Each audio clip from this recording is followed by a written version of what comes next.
Bien, que el Señor les bendiga. Eh, Mi nombre es Abraham Quintriqueo. Soy pentecostal de una iglesia en Chile. Y mi hermano David me invitó a poder exponer sobre la diferencia entre el pentecostalismo y el neopentecostalismo.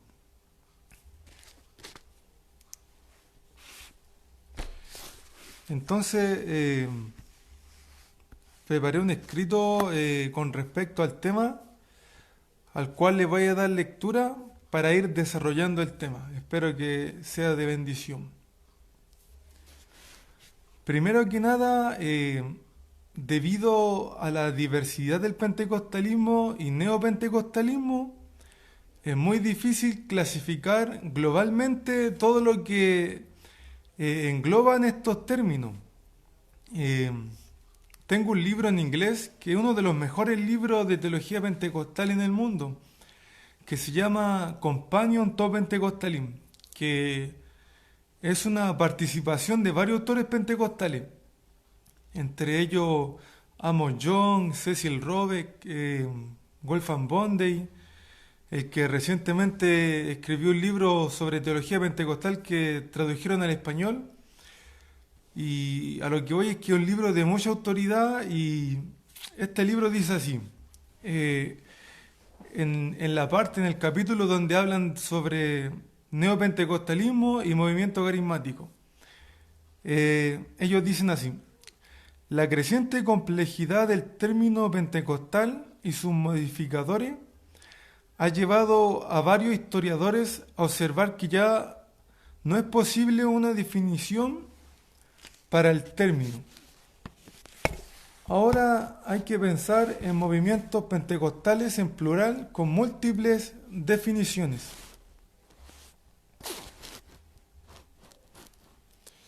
Eh, Esta concesión ha sido útil porque permite la diferenciación entre varios tipos de grupos pentecostales que de otro modo muestran características únicas, especialmente en un contexto postmoderno. Otro autor pentecostal de mucha autoridad en el contexto de Estados Unidos, de apellido Spitler, en un libro que se llama Nuevo Pentecostalismo en español, pero no está en español, está solamente en inglés. Neg Pentecostalism, creo que es el título. Dice así: sería difícil formular definiciones uniformes de términos como el neopentecostalismo. Es decir, hay un consenso entre los estudiosos en cuanto a lo que es pentecostalismo globalmente y neopentecostalismo globalmente, que son muy difíciles de clasificarlo. ¿Por qué? Porque tanto el pentecostalismo como el neopentecostalismo en distintos lugares del mundo, en distintos países, en distintos contextos, han nacido bajo diversos líderes pentecostales, por lo cual las doctrinas, los nacimientos de estas organizaciones varían según los contextos y según las denominaciones. Por ejemplo, el pentecostalismo norteamericano tiene una fuerte enfatización en la doctrina de la evidencia inicial. Ellos dicen que cuando una persona recibe el bautismo en el Espíritu Santo, la persona necesariamente debe hablar en lengua. Pero en el contexto chileno, como la Iglesia Evangélica Pentecostal, fundada por Willis Hoover, que es una de las mayores denominaciones aquí en Chile, creo que es la mayor, no creen que la evidencia inicial sea del bautismo del Espíritu Santo sea hablar en otras lenguas, sino que puede ser diversas manifestaciones y diversos dones espirituales que enumera la Escritura, pero el fin del bautismo en el Espíritu Santo es ser empoderados para predicar el Evangelio de Jesucristo. Eh, el pentecostalismo oriental, estaba leyendo un artículo de algunos académicos de esos países, de alguna manera ha aceptado la iconografía, las pinturas que se usan mucho en esos lugares orientales, como la iglesia oriental ortodoxa, y muchos pentecostales de esos lugares han adoptado esas prácticas. Así también hay pentecostales que creen en la perfección cristiana. Will Hoover, el fundador del pentecostalismo en Chile, creía en la perfección cristiana. La perfección cristiana es una doctrina wesleyana de Wesley, que no se refiere a que una persona va a ser completamente perfecta en la tierra, sino que puede llegar a una vida espiritual plena, no exenta, como decía Wesley en su escrito de la perfección cristiana, de errores y de pecados, pero que puede llegar a una vida más profunda en el Señor.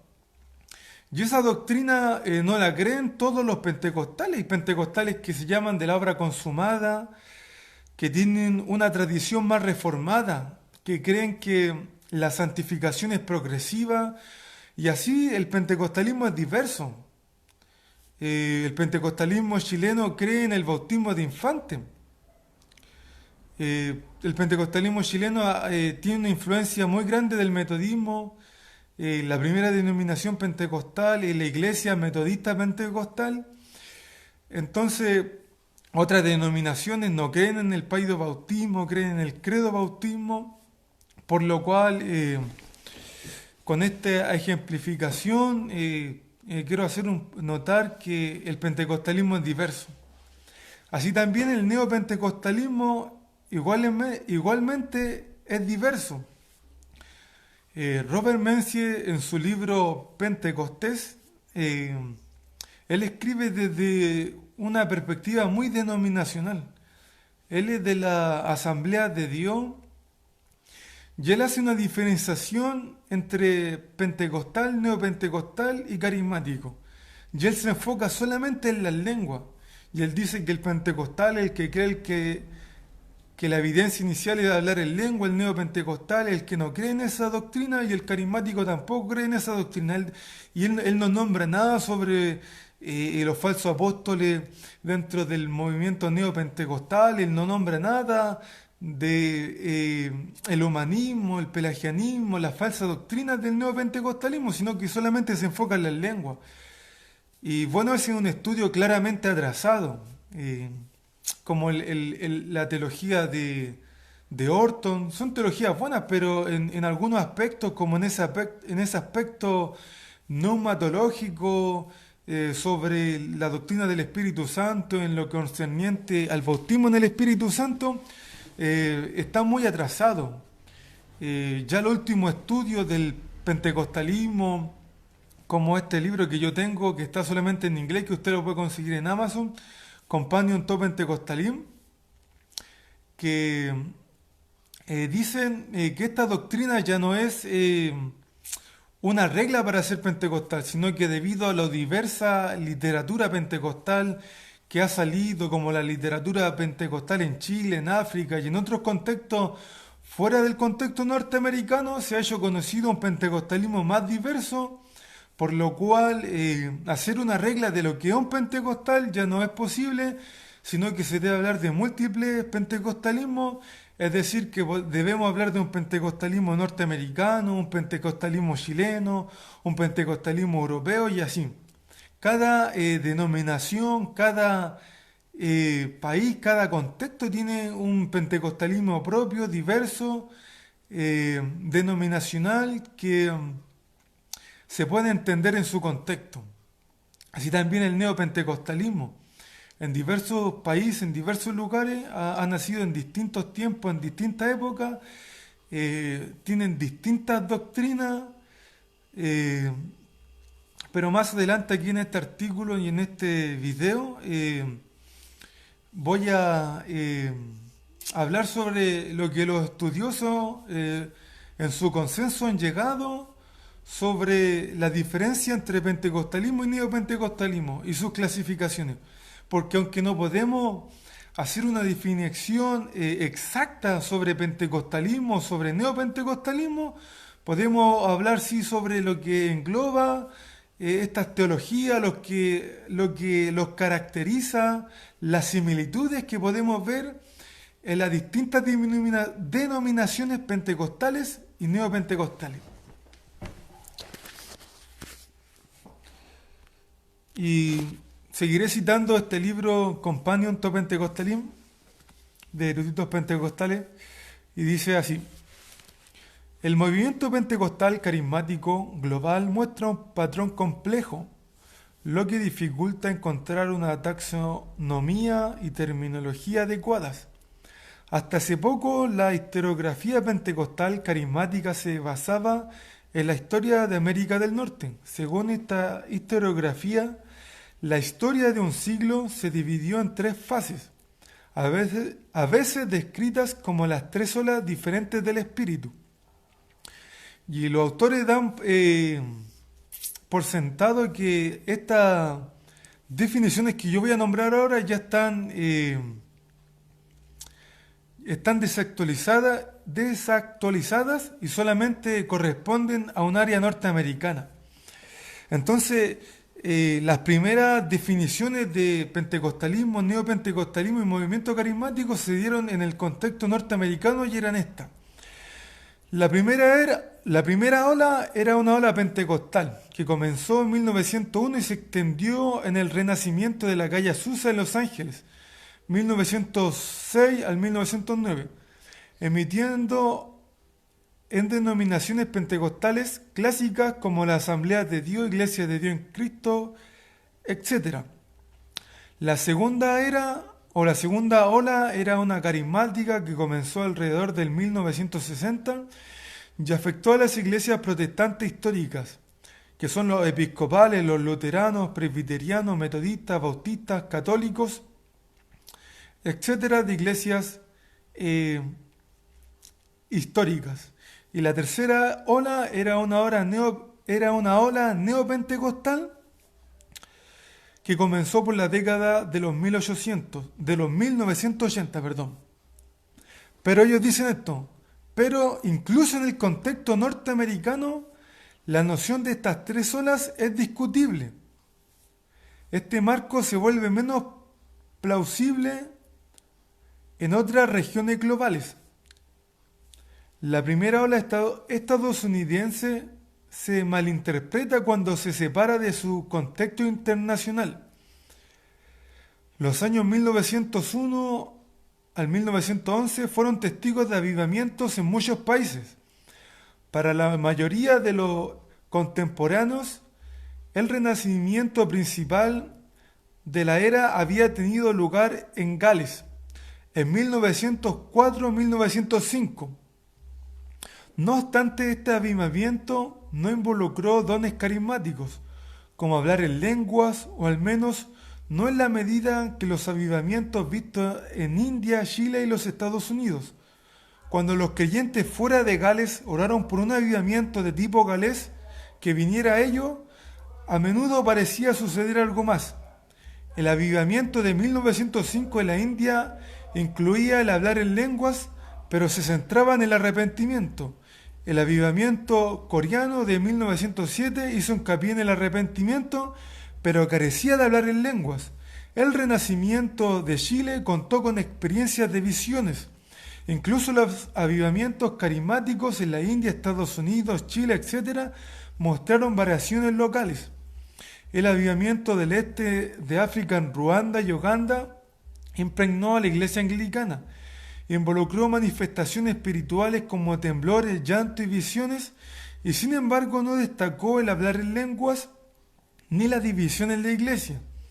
La historia del avivamiento en el siglo XX desafía cualquier dicotomía estricta entre los tipos de avivamientos pentecostales y evangélicos. Y ellos concluyen diciendo así: la historia de Norteamérica es más anómala que normativa. Es decir, esa historiografía de que comenzaba una ola en 1901, en 1960 el movimiento carismático y en 1980 el neopentecostalismo, es solamente en un contexto norteamericano y eso es discutible. pero en otras regiones, en otros contextos, en otros países, en otros continentes, los comienzos de estas denominaciones, los comienzos de estos movimientos y sus doctrinas varían dependiendo de sus contextos y de sus denominaciones.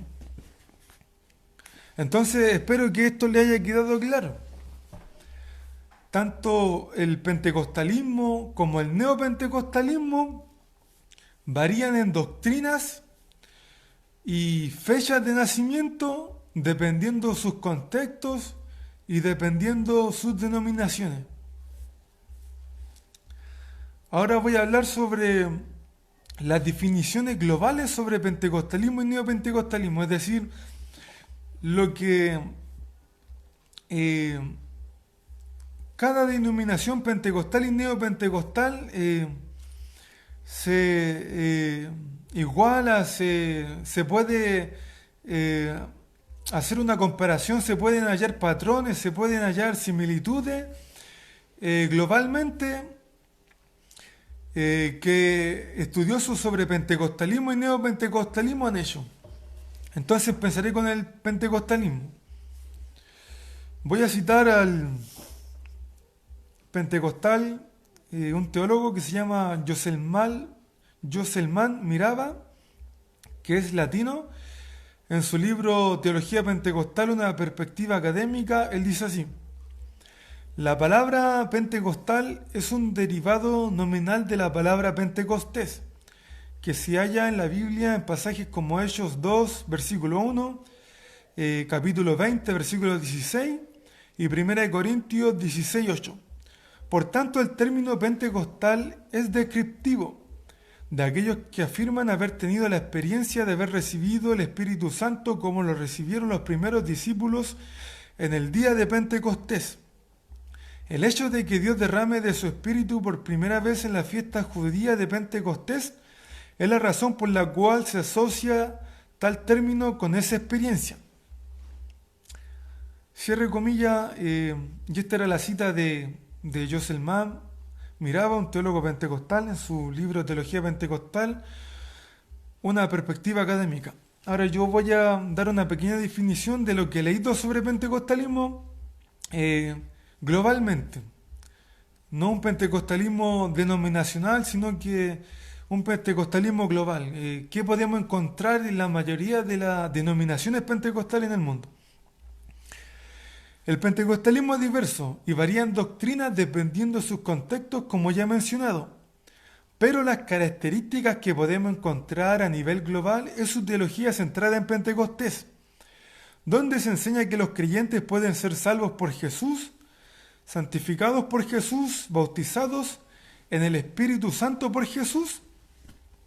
Y abro paréntesis diciendo, esta doctrina me parece la más relevante en el pentecostalismo, la doctrina del bautismo en el Espíritu Santo, en donde se enseña que la iglesia puede recibir el mismo bautismo del Espíritu que la iglesia primitiva, de manera que pueden ser empoderados por Dios para ser testigos de Jesucristo en el mundo, recibiendo dones espirituales según la voluntad del Espíritu para la edificación de la iglesia. También los pentecostales creen que pueden ser sanados por Jesús y enseñan y enfatizan la venida de Jesucristo. Para una mejor comprensión de la teología global del pentecostalismo, recomiendo leer Teología Pentecostal de Wolfgang Bondey y Hermenéutica del Espíritu de Craig Kinner. Y bueno, hermano David, pentecostal clásico varía en las denominaciones.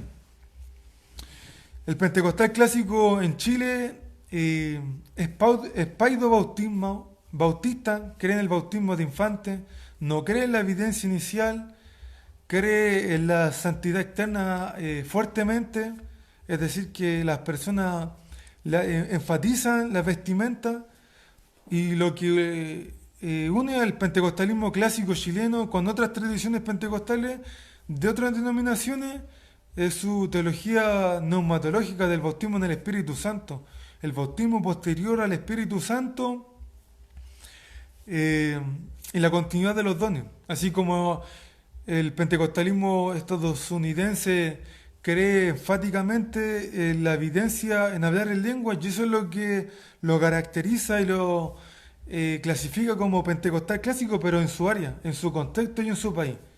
Y en cada país y en cada denominación varían los pentecostalismos clásicos. Como dice Alan Anderson, un pentecostal, no es pentecostal, pero es un estudioso del pentecostalismo y una autoridad en pentecostalismo en Estados Unidos. Tenemos que hablar de pentecostalismos, no de pentecostalismo. Pentecostalismo porque existen varios pentecostalismos que varían en doctrinas según sus contextos. Entonces, para una mejor comprensión de la teología global del pentecostalismo, recomiendo leer Teología Pentecostal de Wolfgang Bondey y Hermenéutica del Espíritu de Craig Kinner, que son estos libros que gracias a Dios me los pude comprar. Este libro,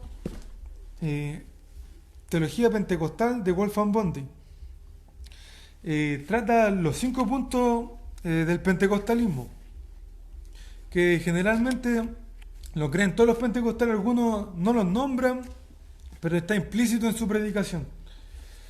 Y es un excelente libro, hermano. Wolfgang Bondey lo escribió el año pasado, este año lo tradujeron al español, y tiene los últimos estudios sobre pentecostalismo, cita diversos autores, se basa en diversos estudios sobre pentecostalismo actualizado, y lo recomiendo. Es un excelente libro para estudiar teología pentecostal. Y este otro libro de un erudito pentecostal que es reconocido en diversas tradiciones cristianas, Craig Kinner, se llama Hermenéutica del Espíritu, que habla de una perspectiva académica sobre la continuidad de los dones en general.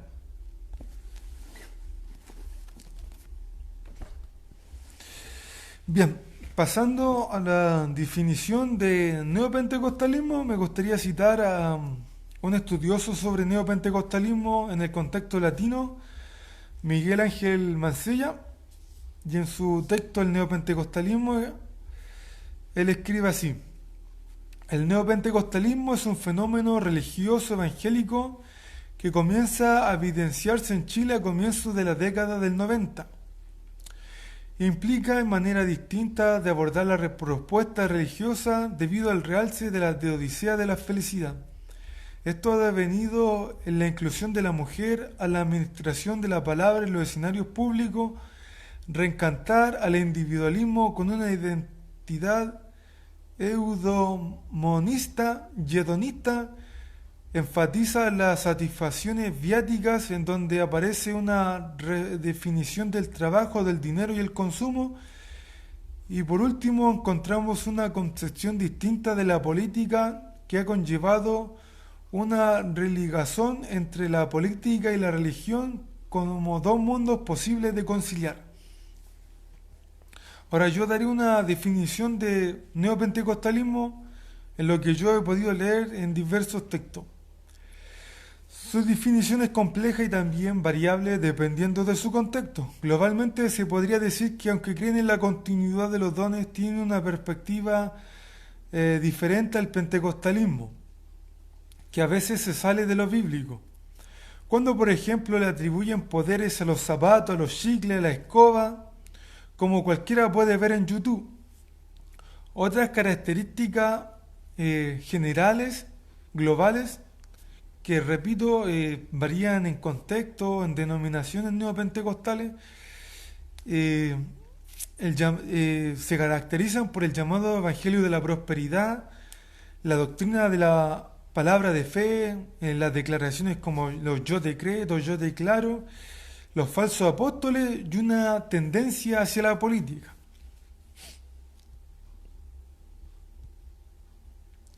Y ahora pasaré a las diferencias entre pentecostalismo y neopentecostalismo.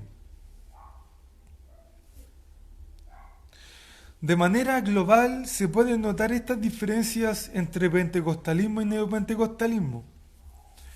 Los fundadores de movimientos pentecostales están asociados con nombres como Pandita Rambai, William Seymour, Willie Hoover, Thomas Barrett, entre otros muchos a nivel global. Ustedes también en su denominación deben tener un fundador, y así cada denominación pentecostal tiene sus fundadores eh, con distintas perspectivas, visiones, pero que lo eh, asimilaban, que se podían encontrar patrones en ellos, en estos distintos líderes pentecostales, patrones neumatológicos, es decir, creían en la continuidad de los dones, en el bautismo, en el Espíritu Santo, en la venida de Cristo. Que a pesar de sus diferencias doctrinales se caracterizaban por una vida de oración y consagración de asidua lectura bíblica, su mensaje de la venida de Cristo y su llamado al arrepentimiento y al perdido, como su mensaje basado en lo ocurrido en Pentecostés y su vigencia hasta el día de hoy. Entonces, globalmente eso es lo que se podría hablar sobre el pentecostalismo y sus fundadores. En cuanto al neopentecostalismo, sus fundadores están asociados con Kenneth Hagin, Kenneth Copeland, Edir Macedo, Benny Hinn, Peter Wagner, entre otros, con un mensaje de la prosperidad, de la doctrina de la palabra de fe, donde cualquiera dice yo decreto, yo declaro, y con su supuesta restauración apostólica, entre otras enseñanzas. También yo quiero abrir un paréntesis en este aspecto, en este punto. Muchos pentecostales y muchos eruditos pentecostales creen en la vigencia de los apóstoles, como el erudito del Nuevo Testamento Craig Kinner, pero hacen una diferencia en tres clasificaciones: los apóstoles de Jesucristo, los falsos apóstoles que siempre han estado, que Juan los nombra en Apocalipsis y que aún están ahora y que aparecieron también con los neopentecostales, los falsos apóstoles como Guillermo Maldonado y toda esa gente que lucra con la fe. Y esos son los falsos apóstoles. Y Kinner, en un artículo que más adelante, con la ayuda de Dios, voy a publicar en mi página Teología Pentecostal Arminiana, están los pentecostales, los apóstoles verdaderos de Dios, que Kinner lo asocia con los misioneros, aquellos que abren obra, aquellos que predican en aquellos lugares donde nadie va, como en aquellos países musulmanes, africanos, en aquellos contextos difíciles de llegar. Y Kinner asocia los apóstoles con ellos, como era Pablo, como eran muchos apóstoles de la primera iglesia, que ellos abrían iglesias donde no había. Entonces hay una diferencia entre la visión continuista del pentecostalismo histórico, clásico, con el neopentecostalismo. La visión del neopentecostal es una visión de la prosperidad, de hacer dinero, de lo extravagante, de lo parafernálico, de lo extrabíblico. Y la visión pentecostal es una visión que se ajusta a los patrones bíblicos, al canon bíblico.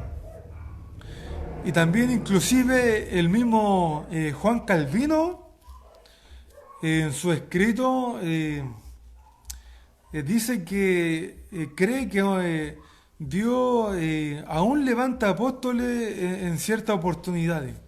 Es decir, este fenómeno o esta doctrina o esta creencia de los apóstoles no solamente es de los neopentecostales o de los pentecostales o de los carismáticos, sino que diversas tradiciones cristianas, con lo visto en la Escritura y en los avivamientos que se han dado en la historia de la Iglesia, creen en los apóstoles, en el ministerio apostólico. Pasando a otras doctrinas, los pentecostales reprenden demonios en el nombre de Jesús. aunque previo una vida en comunión con Dios, es decir, oración y ayuno. Los pentecostales creemos que si una persona está endemoniada, y han habido casos, eh, personas seculares también reconocen esto, que hay personas que se vuelven locas o que de alguna manera toman una fuerza sobrenatural en ellos, y los pentecostales creemos que si una persona ora, ayuna y tiene una vida en comunión con Dios y ha sido bautizada con Espíritu Santo y fuego, si esa persona va y le pone las manos en el nombre de Jesús, esos demonios se van. Bueno, en mi contexto pentecostal, chileno, latino, creemos eso. Y creo que la mayoría de los pentecostales de distintas denominaciones creen en eso, que en la posesión demoníaca, que hay una actividad demoníaca y que muchas personas son tomadas por esos demonios y que se van en el nombre del Señor Jesucristo. Pero los neopentecostales,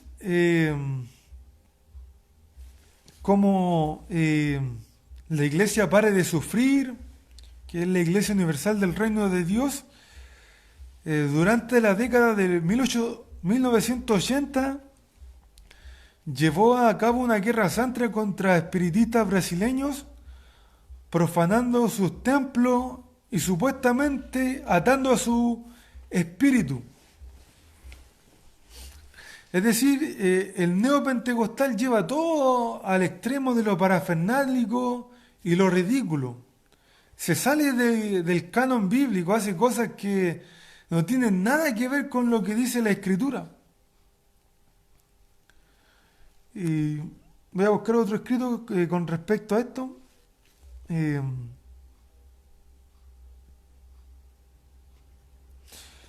En la década, este es con respecto a lo mismo, en la década de 1990, los pentecostales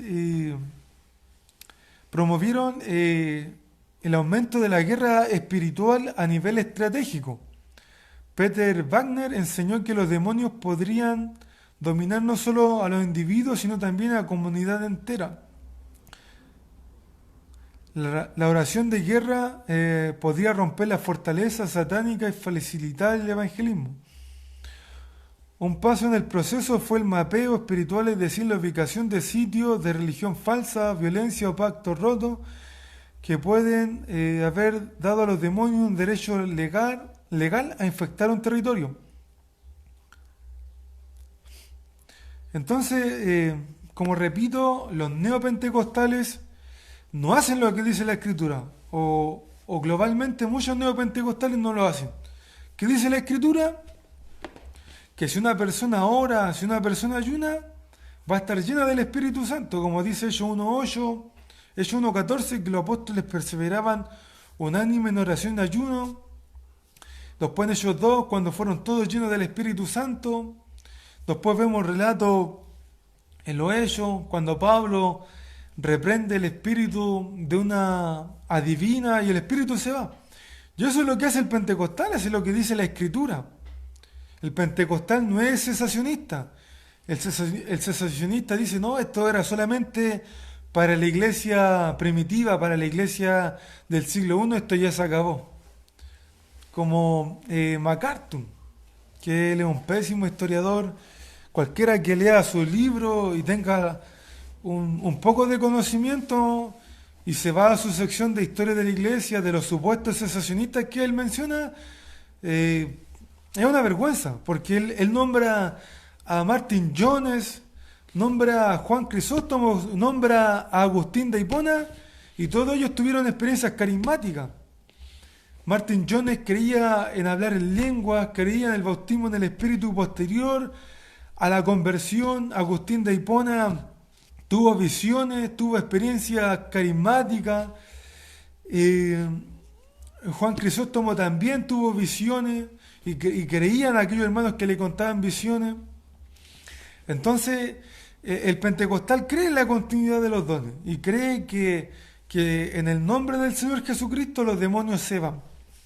Pero los neopentecostales se van de lo que dice la Escritura y empiezan a hablar de guerra espiritual, de que hay demonios dominando tales lugares y que hay que profanar sus templos, como hicieron los pares de sufrir en Brasil. Y hacen conferencias de esto y hacen libros de esto para ganar plata, para sacarle lana a la oveja.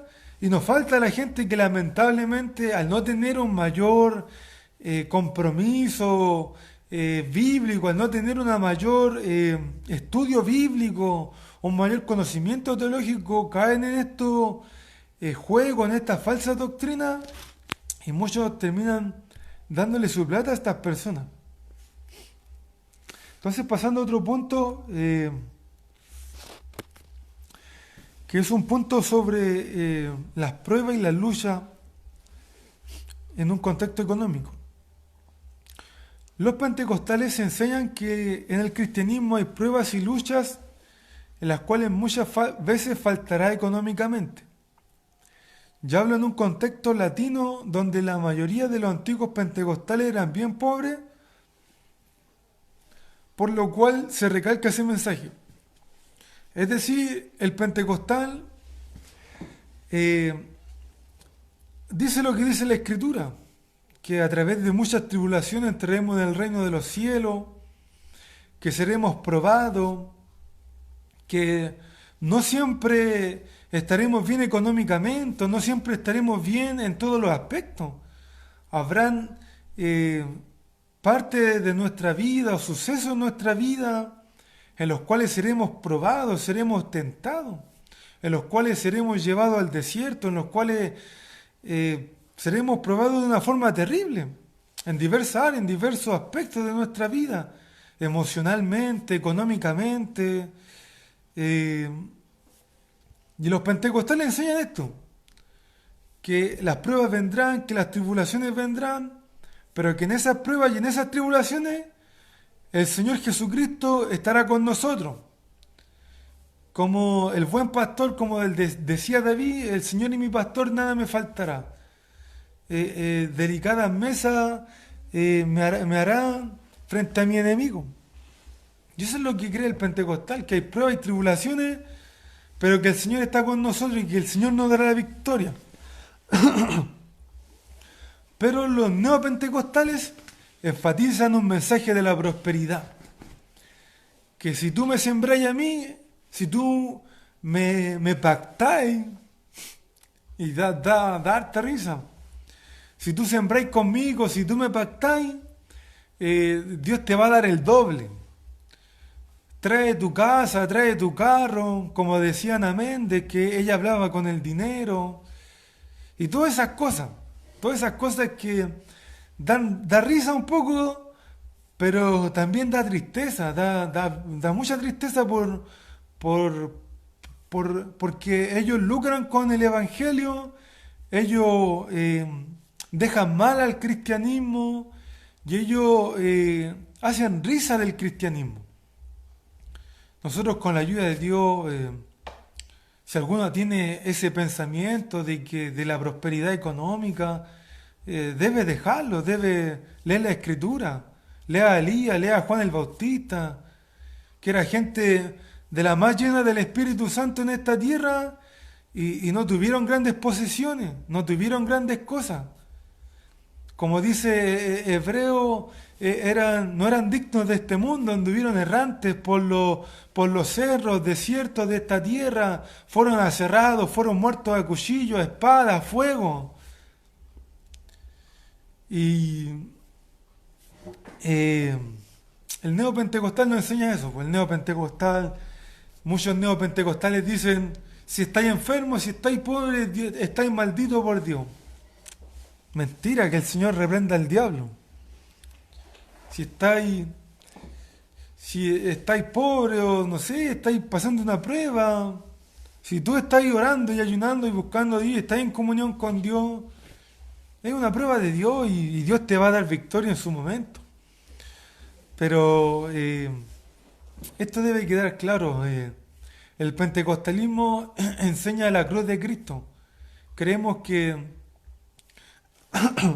va a haber pruebas, va a haber tribulaciones, pero el Señor estará con nosotros, pero el neopentecostal enfatiza ese mensaje de la prosperidad, que es una falsa doctrina.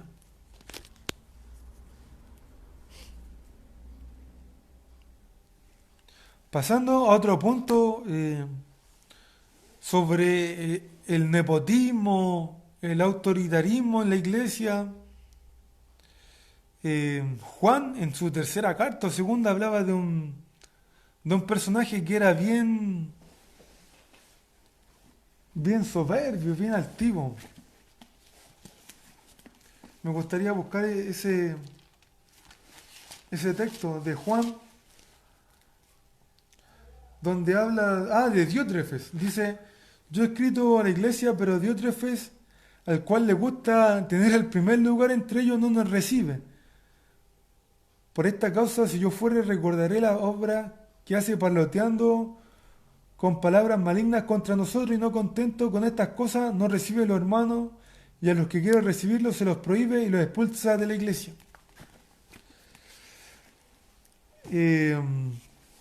Quiero hablar sobre este punto. Y bueno, hermano, se me había olvidado decir, todos estos puntos que yo estoy leyendo, los saqué del libro Companion to Pentecostalism.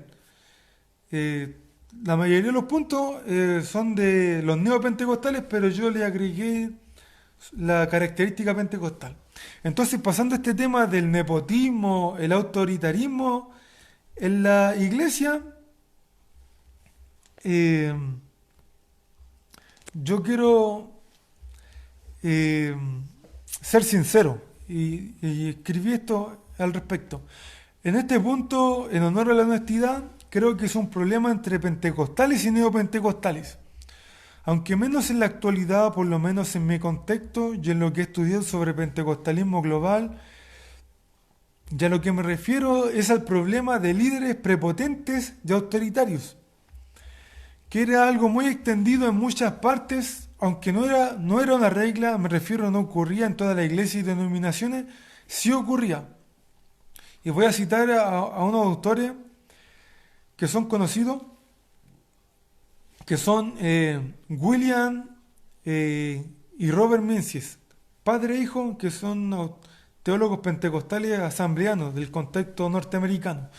Y ellos dicen así: sería incorrecto describir a las primeras generaciones de pentecostales tan piadosos como para pasar por encima de sus errores, porque hubo problemas en los años de sus orígenes, una derivada de la tendencia de los seguidores ingenuos a reunirse sobre personalidades fuertes que a menudo terminaron en círculos divisorios.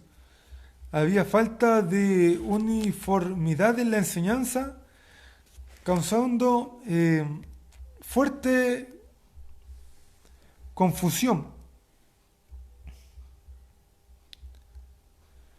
en los pentecostales. Algunos líderes cayeron en la inmoralidad, otros perjudicaron la imagen del pentecostalismo por no cumplir con sus obligaciones financieras. El sentido de necesidad de disciplina creció debido a tales decisiones. Texto tomado del libro de William y Robert Menzies, Spirit and Power, un libro que está en inglés, pero también está en español. Espíritu y Poder. Fundamentos de la experiencia pentecostal en español.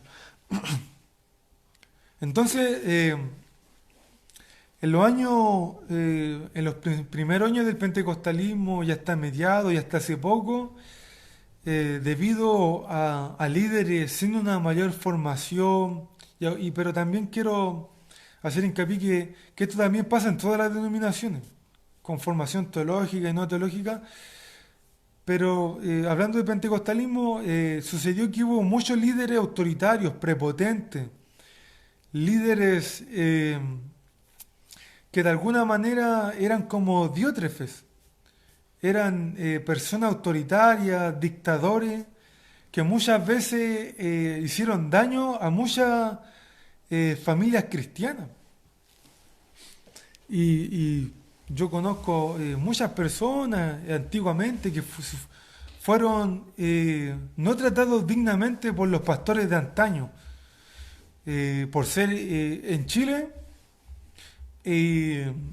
hay pueblo originario. Yo soy mapuche, los mapuches son el pueblo más numeroso en Chile.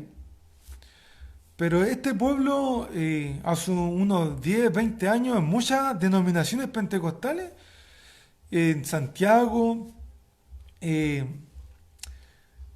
el Estado de alguna manera hizo una mala imagen de los mapuches, por la razón de que los mapuches nunca fueron sometidos a la corona española. Y bueno, perdón hermano por hablar esto, pero estoy haciendo un poco de contexto.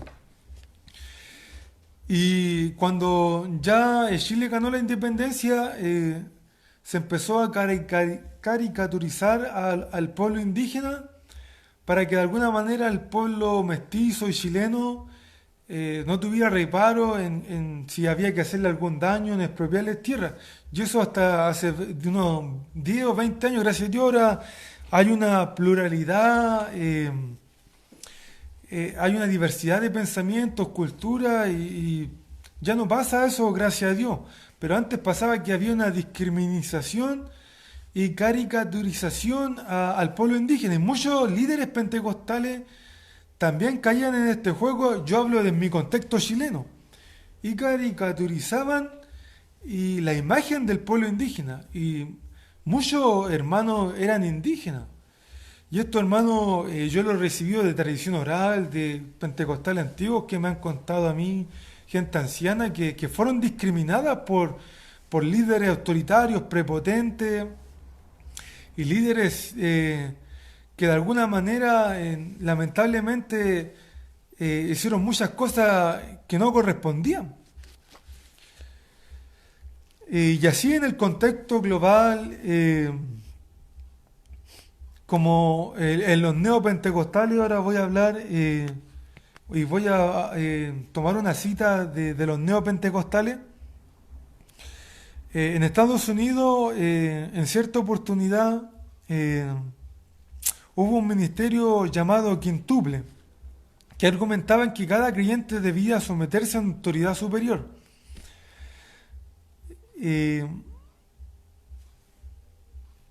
Hubo un informe al respecto de esto que los creyentes en esta doctrina tenían que consultar con sus líderes de autoridad sobre todas las decisiones de su vida, relacionadas con la educación, finanzas y hasta el matrimonio. Entonces estas cosas,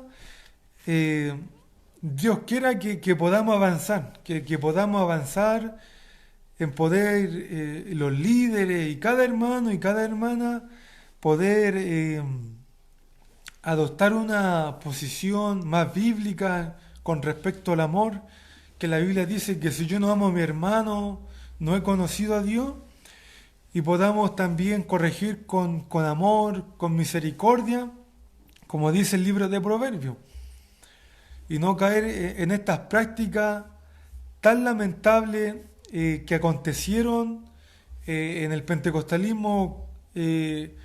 Hablo en un contexto chileno pasado y globalmente también ocurrió, como dice Mencie, padre e hijo, en un contexto norteamericano y así también en distintos contextos. Y lo que lamentablemente en muchos contextos y denominaciones neopentecostales pasa, que hay líderes neopentecostales autoritarios, y esto, hermano, es lamentable. Muchos líderes, yo he visto documentales, he leído cosas por ahí, incluso, no sé, le han pedido hasta la esposa al hermano, o una líder neopentecostal, el esposo a un hermano, y para adulterar y fornicar y pecar, y es una cosa espantosa y terrible, y como decía David Wilkinson, se revuelcan como animales, y es una cosa terriblemente diabólica, satánica, mundana, y que le espera un juicio terrible a esas personas. Y esas cosas ocurren cuando suceden el autoritarismo, el sectarismo, y la deidificación a un líder de una forma terrible. Y esto también yo lo puedo ver en el contexto pentecostal en Chile hace poco. Hubo un líder que se llamaba Obispo Durán, que se hizo millonario con una de las mayores iglesias pentecostales en Chile, que tenía varias amantes y que el tipo era un canalla, era un hijo del diablo y lideraba y predicaba y era autoritario y nada, y gracias a Dios, Dios sacó a la luz todo eso y el tipo lo sacaron y qué terrible estas cosas, hermano. Que Dios bendiga a cada líder, a cada hermano, hermana que va a ver esto y que Dios nos dé cada día eh, líderes conforme al corazón de Dios, llenos de amor, llenos de misericordia, entendiendo que usted no está ahí porque tiene más dinero, porque, no sé, es más agraciado, sino que está ahí por la misericordia de Dios y que no es más que su hermano, sino que el único grande, el único poderoso, el líder nuestro, es el Señor Jesucristo. Nosotros somos solo simplemente administradores de la obra del Señor, ya sea el que enseña, ya sea el que evangeliza, ya sea el que está a cargo de una congregación. Todos somos siervos y siervas de Dios. Nadie es el súper ungido, el súper intocable. Nadie está exento de caer, nadie está exento a la crítica. Entonces, pasando a otro punto,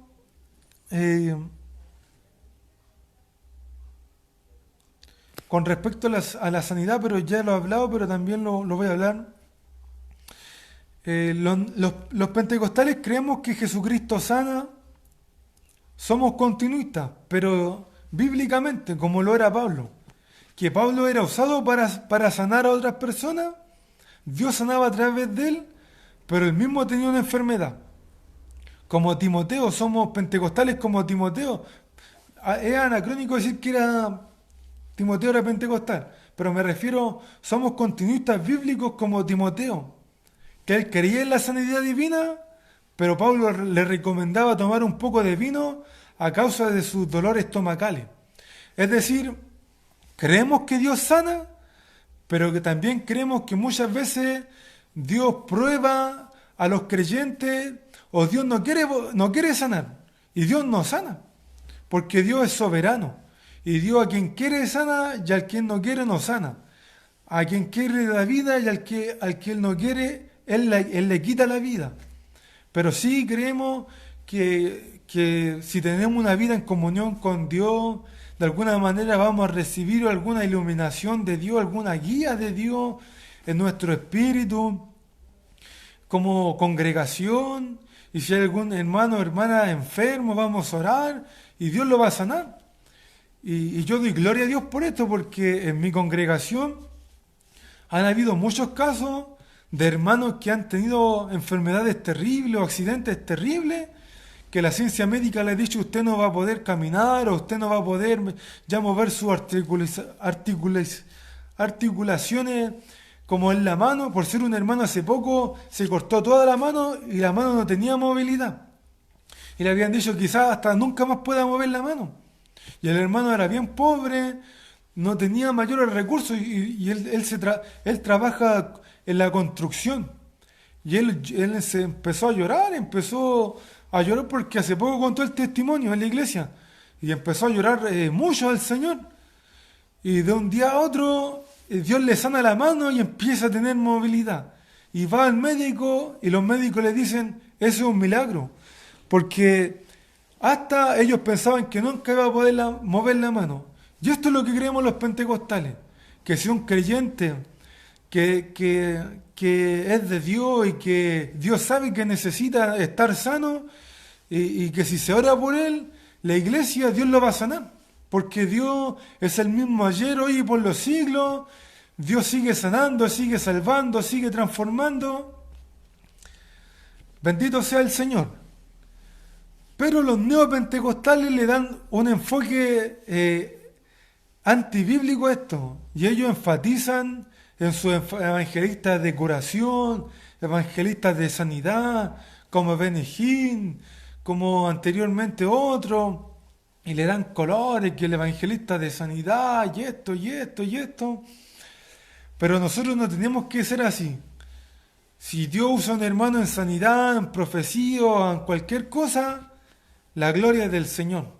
Y no debemos atribuirle la gloria al hermano, porque puede pasar como muchas personas que se ensoberbecen y esto cambia de rumbo y se va a lo extra bíblico, a lo antibíblico, y se convierte en una adoración a los dones, en una adoración a una sanidad, en una adoración a una persona, en vez de la adoración a aquel que se lo merece, que es el Señor Jesucristo, que es el que sana.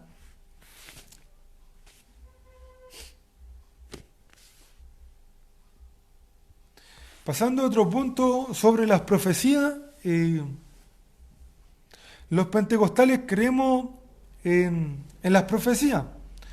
Como dice la Escritura en los Hechos de los Apóstoles, hay algunos que dicen, el último profeta fue Juan, pero hay textos fuera de contexto, hay una mala interpretación ahí. ¿Por qué? Porque después que muere Juan el Bautista, está el profeta Agabo, que usted lo puede leer en ellos, que le profetiza a Pablo que iba a ser arrestado en Jerusalén. Están las profetisas hijas de Felipe y así.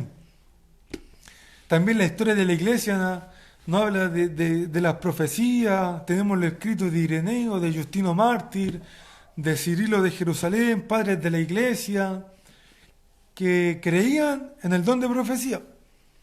Hay escrito en mi página de Teología Pentecostal Arminiana, de Sam Storms, del hermano también Gabriel Yucar, que han escrito y han recopilado varias citas bibliográficas de cristiano antiguo, desde la patrística hasta ahora, que han creído en la continuidad de los dones, y uno de esos dones, la profecía. Pero los neopentecostales muchas veces se mueven fuera de la voluntad de Dios.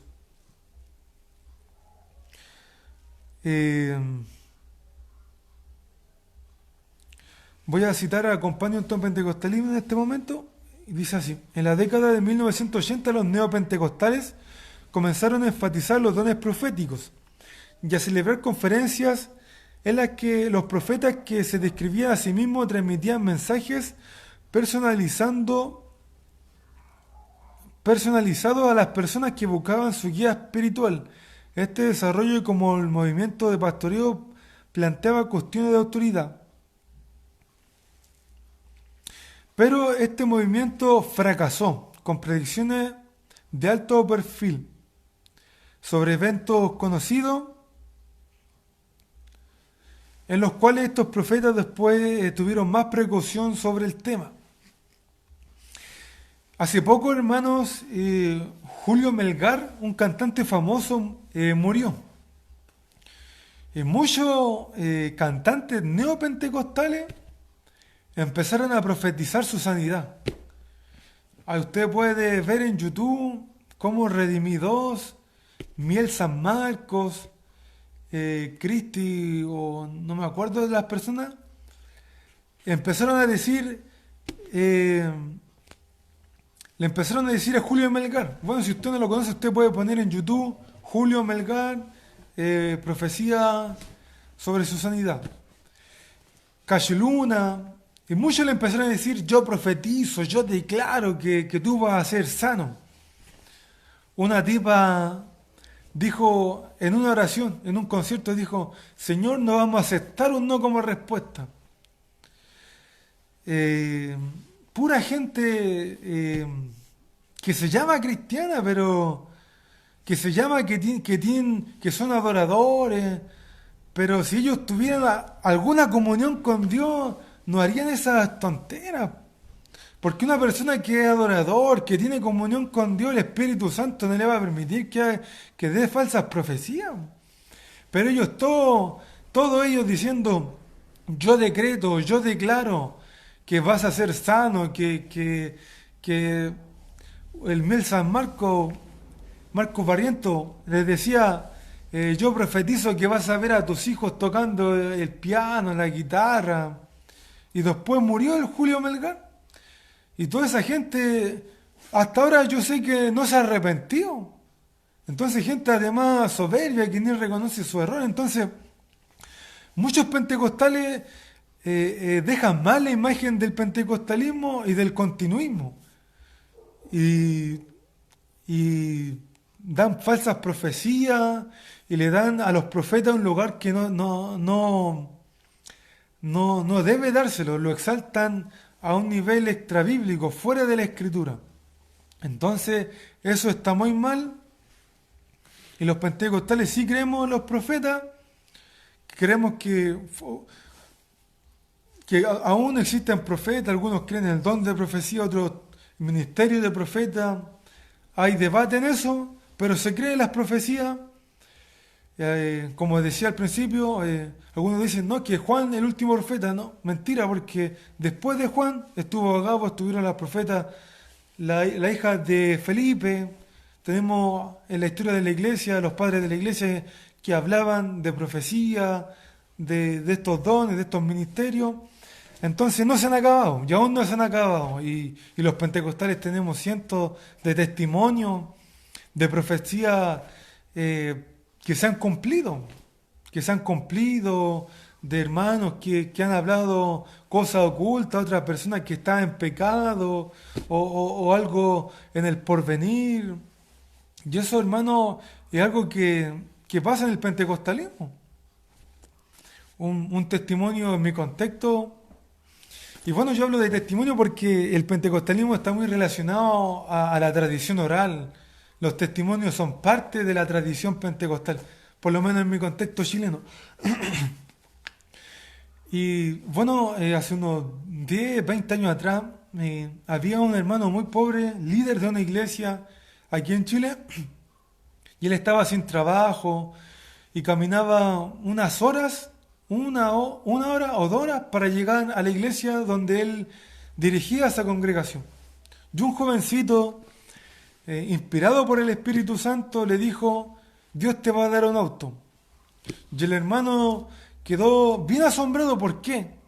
Porque él estaba sin trabajo, era bien pobre. Hace unos 10 o 20 años atrás Chile no estaba muy bien económicamente y había muchos hermanos pobres.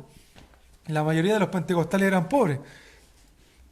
Y el hermano estaba sin trabajo, el hermano estaba siendo probado, pero un joven le dijo, Dios te va a dar un auto. Y él caminaba 1 o 2 horas para llegar a la iglesia donde él dirigía esa congregación. Pero resulta que el próximo mes Dios le da un auto. Y testimonio con respecto a eso, hay miles en el pentecostalismo. Que Dios, en su misericordia, en su bondad, concede profecía. Y hay muchos hermanos sesionistas que dicen, no, es que si hay profecía, ese es otra revelación, que debe ser otro canon. No, mentira. Porque la Escritura tiene muchas profecías que no están registradas. Kinner, en su texto que refuta a MacArthur, que lo tenemos en la página de Teología Pentecostal Arminiana, que la titulé Fuego extraño apagado por Craig Kinner, él habla de eso, que por ser los profetas que escondía el siervo de Acab en el tiempo de Elías, las profecías que ellos daban no están registradas. Las profecías de las comunidades de profetas que había en los tiempos de Elías no están registradas en los tiempos de Eliseo. Las profecías de las cuales habla Pablo en Corintios 14, que los profetas deben, el que habla en lengua debe hablar por interpretación, que la profecía es mayor que el don de lengua. Y eso habla de que habían profecías en la iglesia. Todas esas cientos de profecías, miles de profecías que ocurrieron en esa congregación, en esos hogares, no están registradas. Es decir, una profecía no necesariamente otra revelación. Las profecías generalmente son a congregaciones o son a creyentes, pero son de alguna manera personales a creyentes o a congregaciones. Pasando más adelante, eh, voy a hablar con respecto al tema de la adoración y la alabanza. Eh, y voy a citar a este libro Companion to Pentecostalism. Dice así: para en los neopentecostales, la adoración es central para ellos, con raíces en la contracultura de California y en el rock de Jesús de Larry Norman y Kate Green. La música cristiana contemporánea se ha multiplicado desde los 80. La mega iglesia australiana Hillsong es emblemática en esta tendencia. Es lo que podríamos llamar el enfoque de manifestación de la oración. Los adoradores no solicitan a Dios con peticiones específicas, sino que buscan atraer la presencia de Dios. Y esto es preocupante, lo que voy a mencionar ahora. Los neopentecostales, más jóvenes de hoy ven la adoración como evangelismo y la adoración como curación. Y si hay una cita de neopentecostales que dice así: se levantarán los pecados, las adicciones y las cargas y solo el pueblo de Dios adora. Entonces, en muchos neopentecostales, el mensaje de la palabra, el mensaje bíblico, pasó a ser sustituido por la alabanza. De tal manera que muchos de ellos le dan a la alabanza un lugar excesivo. Hay iglesias que pueden estar 3, 4, 5 horas cantando, métale ahí cantando, pero no pueden escuchar ni una hora un mensaje bíblico, sano, teológico, de santidad, un mensaje pentecostal, de consagración, de ayuno, de la venida de Cristo, del bautismo en el Espíritu Santo, porque ellos han desplazado el mensaje bíblico, el mensaje teológico, el mensaje escritural, y lo han suplantado muchas veces por la adoración, por la alabanza. Y esto, hermanos, no debe ser así en el pentecostalismo. Debemos cantar, debemos adorar, debemos alabar a Dios. Muchas veces tenemos culto donde Dios derrama de su espíritu. Y hay una gloria de Dios tremenda en los cultos y pasan cosas maravillosas. Hay manifestaciones corporales, hay manifestaciones de dones espirituales, pero nunca debemos descuidar el lugar de la palabra. Debemos preparar a los hermanos nuevos, jóvenes, con la palabra, que se debe leer la escritura, que se deben leer buenos autores conservadores, mayormente pentecostales o conservadores. También hay autores teológicos que no son pentecostales y que son buenos autores, como Justo González, que es un buen autor, como muchos de esos autores que tienen buena academia, buen conocimiento y que podemos leer muy bien. Y debemos darle un buen lugar a la palabra, debemos recalcar la escritura para que hayan buenos mensajes en nuestras congregaciones. Y tampoco solamente debe haber un mensaje bien articulado, bien teológico, también debe ir respaldado con la unción del Espíritu que se consigue en la oración, en el ayuno, en la cámara secreta de la búsqueda del Señor. Entonces, no caigamos en esto de reemplazar el mensaje de la palabra por la adoración. No caigamos en eso. Lo más importante, creo yo, en el culto es la palabra. Bendito sea el Señor.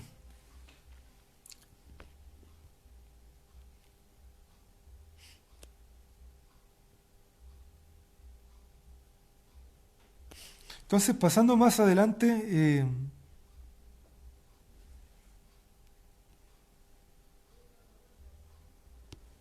en esto características de qué es pentecostalismo y neopentecostalismo, y bueno, para los que están viendo nuevo, los que se están uniendo recién, estoy basándome en Companion to Pentecostalism, que son de varios autores pentecostales eruditos en Estados Unidos.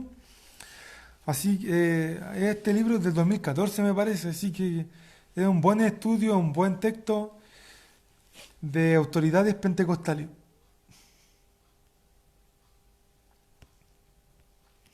Entonces, pasando a otro tema, los neopentecostales creen en la doctrina del dominionismo, que enseñan que Cristo ya no viene, eh, que hay que abrazar el postmilenialismo. eh,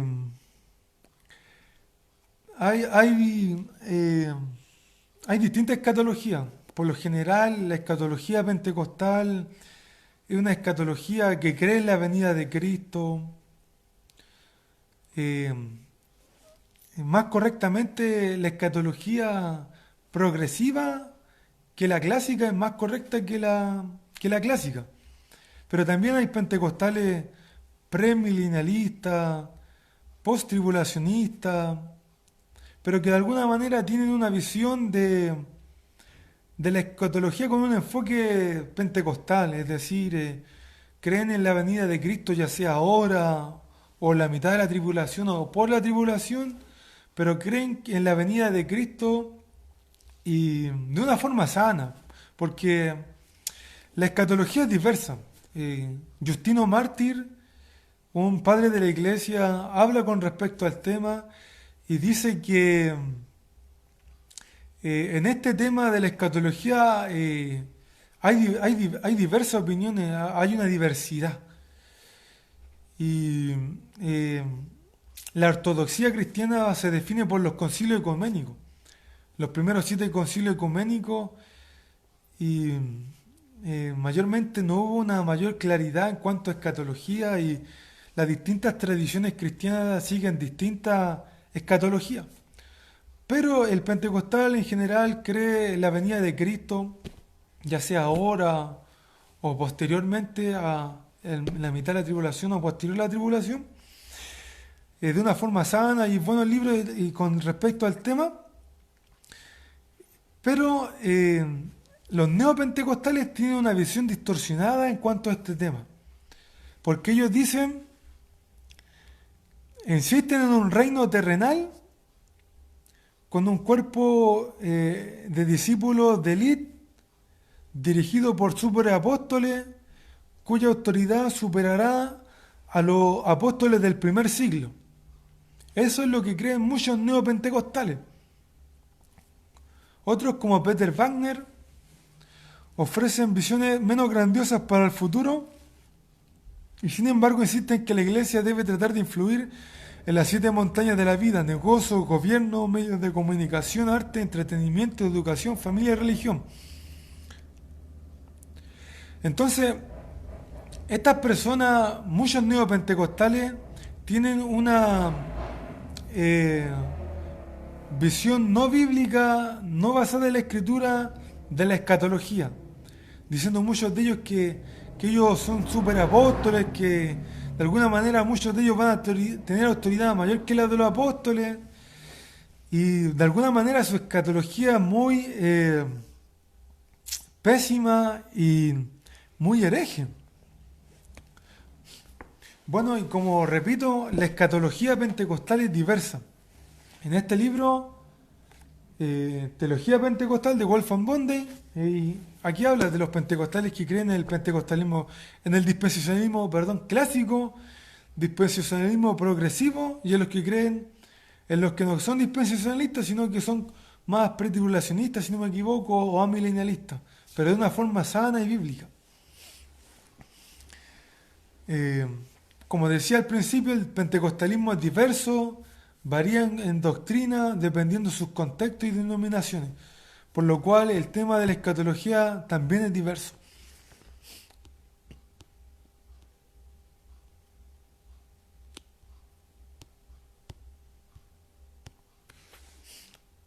Y para ir terminando, me quedan unos pocos apuntes sobre el tema. Eh,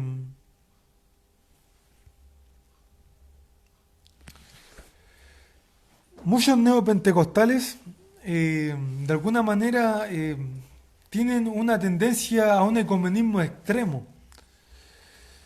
Y muchos de ellos, de alguna manera, quieren dominar sobre ciertas regiones, ciertos países como líderes de congregaciones y líderes interdenominacionales de denominaciones, que es parte también del dominianismo que enseñan ellos, que son superapóstoles.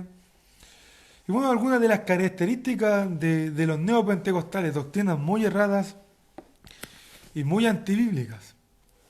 Usted habrá escuchado por ahí quizá que yo tengo la cobertura del apóstol.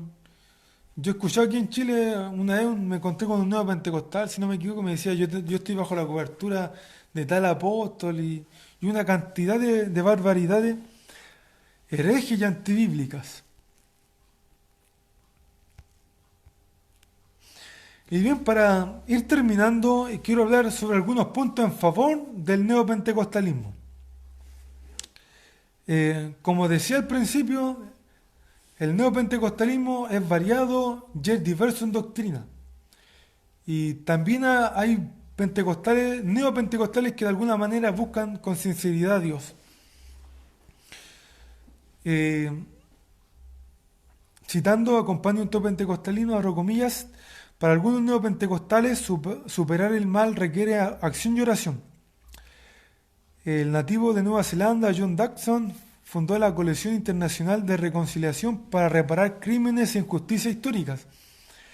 Algunos pentecostales y neopentecostales comenzaron a mostrar un mayor interés en el cambio social y la justicia social. Entonces, hay neopentecostales que de alguna manera no solamente son cristianos de labios, sino que son cristianos de oración y de acción. Y tienen una tendencia a la ayuda social, a la ayuda internacional, para reparar crímenes e injusticia histórica. Y ese es un punto a favor que se le debe reconocer. También una de las características lamentables del neopentecostalismo sucedió en el avivamiento de Toronto en 1995, donde hubieron manifestaciones corporales como sonidos de animales, he visto algunos sonidos de perros, sonidos de distintas cosas, las cuales son bien herejes y antibíblicas. Los pentecostales creen en las manifestaciones corporales, por ser, quizás no todos los pentecostales, no sé el pentecostalismo europeo, pero el pentecostalismo latino sí cree en manifestaciones corporales. Cree que hay manifestaciones que el Espíritu Santo impregna tanto a los creyentes que son manifestadas corporalmente. En el avivamiento pentecostal en Chile hubo mucho de lo que es danza, pero no son danzas coreografía, no son coreografías como las que usted puede ver muchas veces en la iglesia, que se le enseña a la gente a hacer cosas, sino que eran cosas espontáneas que surgían en los creyentes. Y estas cosas no son aisladas en el pentecostalismo. En diversas tradiciones y en diversos movimientos de renovación, de avivamiento, han ocurrido manifestaciones corporales. En el avivamiento de Jonathan Edwards hubieron visiones, hubieron manifestaciones de salto, de brinco. En los avivamientos de Ana Bautista lo mismo. Entonces no son manifestaciones que se reduzcan a neopentecostalismo o a pentecostalismo.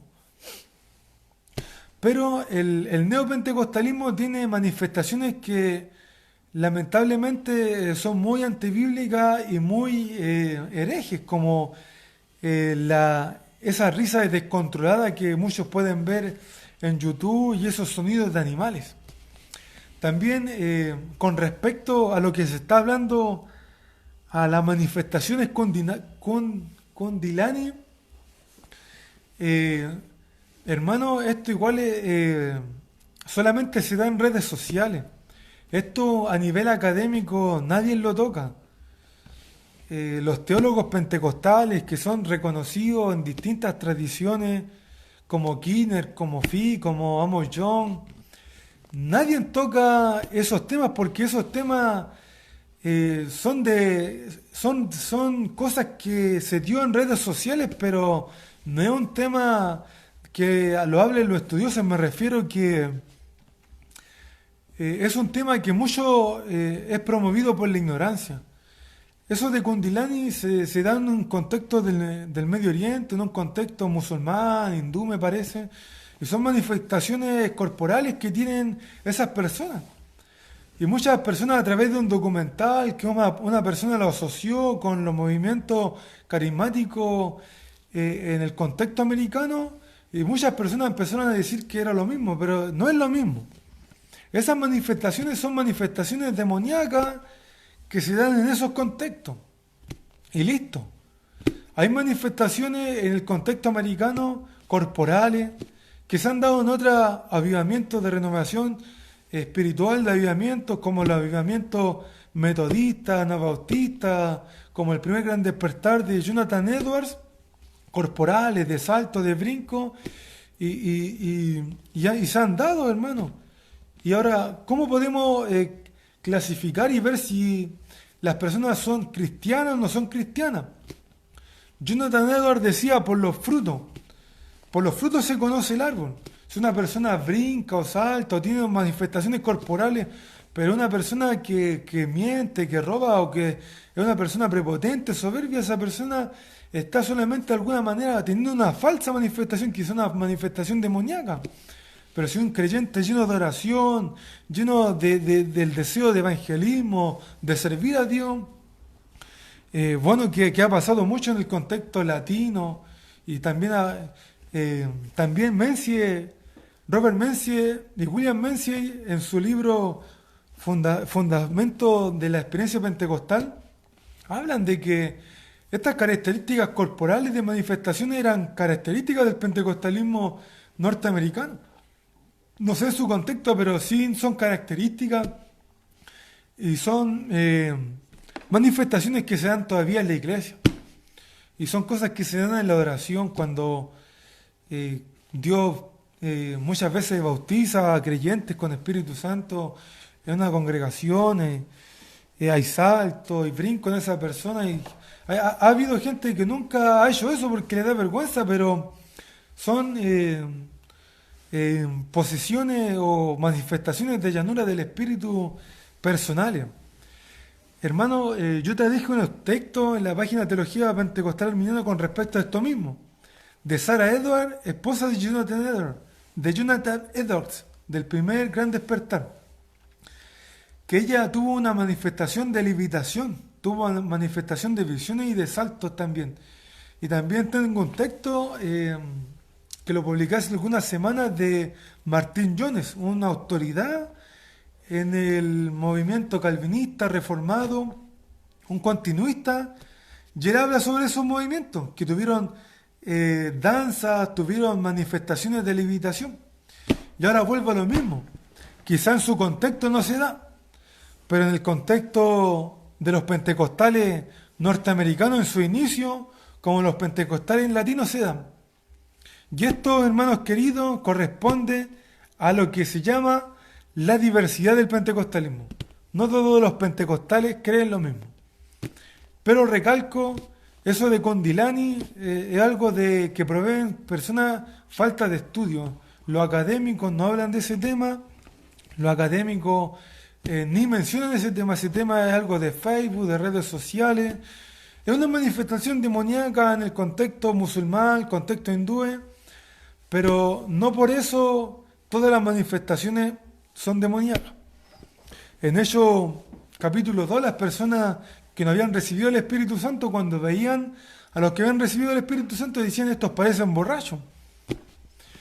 Entonces, claramente ellos tenían, aparte de la manifestación de la glosolalia, de hablar en lengua, quizás estaban levantando las manos, estaban adorando a Dios, algunos quizás, no sé, teniendo manifestaciones corporales. Y eso es lo que ha pasado en distintos avivamientos, como recalco, en avivamiento metodista, avivamiento anabautista, avivamiento del gran despertar de Jonathan Edwards, manifestaciones corporales. Y más adelante también me gustaría, voy a escribir con la ayuda de Dios un texto sobre las manifestaciones corporales, que es un tema bien interesante.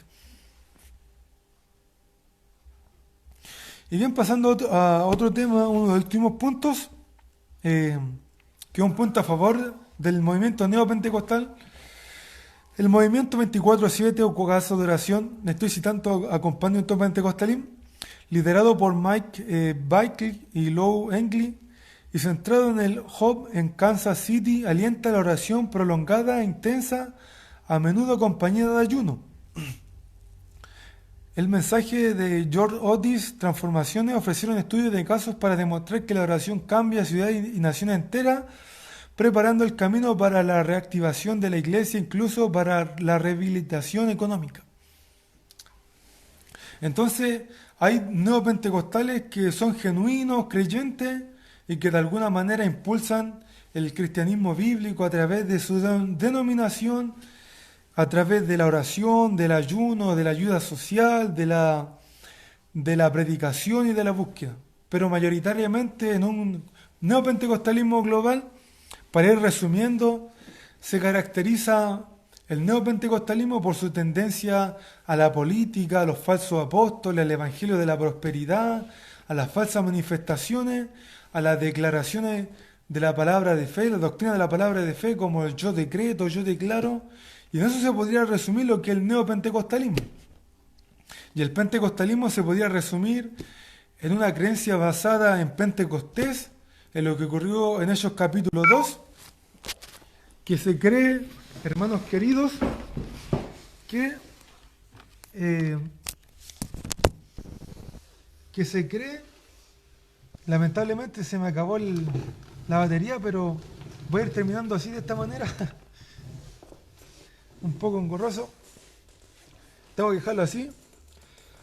Entonces, perdón por la luz, una luz espiritual. Entonces, el pentecostalismo se caracteriza por una teología basada en Pentecostés, que se cree que el mismo bautismo que recibieron los apóstoles, el mismo bautismo en el Espíritu Santo, podemos recibir los creyentes hoy, y la continuidad de los dones. Y de ahí hay variaciones dependiendo el contexto y dependiendo las doctrinas. También ahora, hermanos, a las 2, en mi página Teología Pentecostal Terminada, voy a publicar un artículo de un teólogo pentecostal con las diferencias de pentecostalismo y neopentecostalismo. Bien, mis queridos hermanos, ha sido una bendición. Saludo a ustedes, a la iglesia en Filadelfia mayormente, mi hermano David, que me dio esta bendición de poder compartir con ustedes. Y como decía, la mayor parte en lo que yo me he basado ha sido en el texto Companion to Pentecostalism, que ha sido escrito por varios académicos pentecostales en el contexto norteamericano, editado por Amos John y Cecil Robert. También he citado a Miguel Mancilla, un estudioso de pentecostalismo en Latinoamérica, a otro teólogo por ahí que se me olvida el nombre.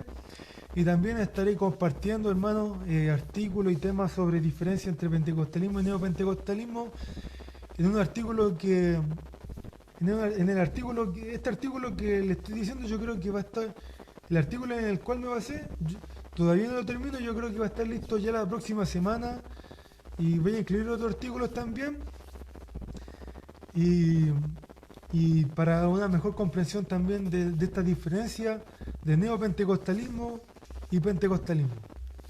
Que Dios les bendiga y que el Señor les guarde La gloria sea para el Señor.